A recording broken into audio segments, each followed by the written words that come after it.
Hey everybody, this is David, and today I am going to be reviewing The Flash episode 4, um, Going Rogue. So, today we got to see our first look at one of the rogues, who, if you know the comic books, which I don't know much of, but I've learned about them throughout my years because of the cartoons and because of the old Flash series. I know a little bit about them, and Captain Cold is actually supposed to be one of the rogues, which is why the episode title is titled Going Rogue. And they really got a really good actor, Wentworth Miller, who some people might remember from Prison Break. I think it lasted like 2 or 3 seasons. But he's a really good actor, and I really like their take on Captain Cold in this episode. They didn't play him like an over the top villain. They played him very straight and serious, and not too serious. There was a little bit of fun with him. They had a lot of those cold puns going around. So I think they played it better than how Batman and Robin overplayed the cold puns or the freezing puns. But I thought it worked much better for the show than it did there. Yeah. So. Um, yeah, I really liked Captain Cold. I even thought it was really cool that they gave him the blue jacket. I didn't think they would, but I thought that was really cool that they gave him the blue jacket towards the end of the episode. The character's trademark jacket from the comics. That was a really nice touch. Seeing Felicity again, the big thing was Felicity, seeing her crossover, because this is kind of like our little tease to the big crossover that's going to be happening on episode 8 of both shows. So it was nice seeing Felicity and how she, gave advice to not just Barry, but his teammates as well. I thought that was really cool. She really served a big purpose in the episode. And, Felicity is just a great character in general. So you can put her in The Flash or Arrow, it doesn't matter. She's always great. I kind of felt bad for Cisco in this episode because, I'll admit, he hasn't been my favorite character in this series so far. But this episode, I actually warmed up to him a lot.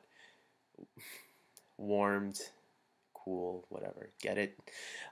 So yeah, I thought he was. I really thought he was really good in this episode because I felt bad for him, especially when Harrison Wells was like such a douche on him, man. He like got so pissed off at what Cisco did because he made the gun for precautions because they didn't know what Barry was gonna turn into when he woke up. And I thought you came up with some good points. Like, yeah, you should have precautions. Yeah, you should have told Barry about it too. But I mean, come on, man. You don't have to be that hard on the kid. And yeah, so this is my first time where I actually thought Cisco was actually a pretty good character. Um, I actually found him to be interesting in this one.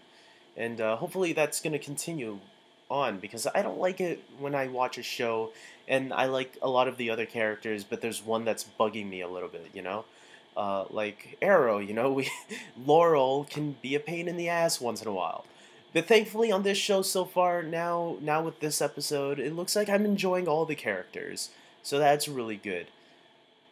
Which brings me to now Iris and Eddie and her father. That I don't have a problem with it. It's just so annoying when Barry, like, even Felicity could see that Barry had a thing for Iris, and Iris is like forcing him to, like, no, you should be with Felicity.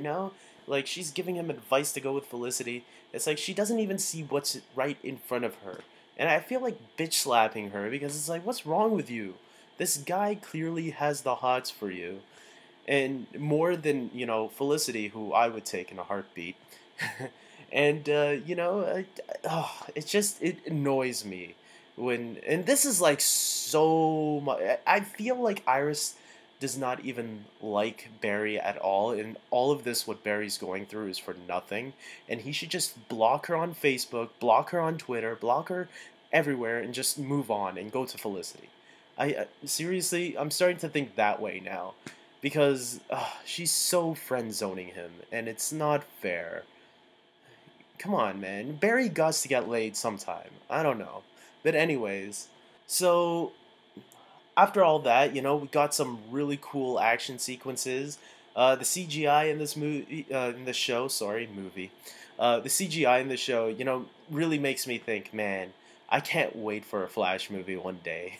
If they can do this stuff for television, think what they'll be able to accomplish for a movie. Wow, man. I can't wait for a Flash movie. But for now, I'm happy with this show. This show is giving us all the Flash. It feels like mini movies in some ways. So, the writers of the show are doing a really good job. Producers and writers, and the actors are all doing a fine job too. Grant Gustin, he pulled out some really good scenes. I really enjoyed it, especially that ending with Felicity and Barry in the train. I thought that was a really cool moment between them both. So I'm gonna give this episode a 9 out of 10. I really enjoyed it a lot. I had so much fun with it. I was enjoying all the little Easter eggs, especially that little tease at the end. I'm not quite sure who that villain was, but obviously he has fire-based powers. It could be Firestorm, right?